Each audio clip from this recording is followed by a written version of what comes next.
बैरून मुल्क मुकीम पाकिस्तानियों ने कितना पैसा पाकिस्तान भेजा, आइए जानते हैं। स्टेट बैंक ऑफ पाकिस्तान के मुताबिक रवां माली साल के 5 माह में पिछले माली साल के इसी अरसे के मुकाबले में 33% ज्यादा रकम पाकिस्तान भेजी गई है। स्टेट बैंक ऑफ पाकिस्तान ने नवंबर की वर्कर्स तरसीलात की तफसीलात भी जारी की हैं, जिसके मुताबिक नवंबर की वर्कर्स तरसीलात $2.91 अरब रही। सऊदी अरब में मुकीम पाकिस्तानियों ने सबसे ज्यादा $72.92 करोड़ वतन भेजे।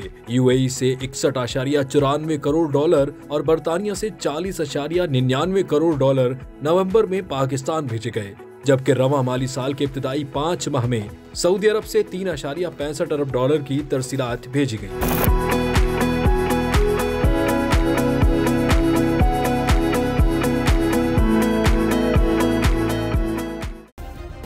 सब्सक्राइब करें और बेल दबाएं ताकि कोई खबर रह न जाए।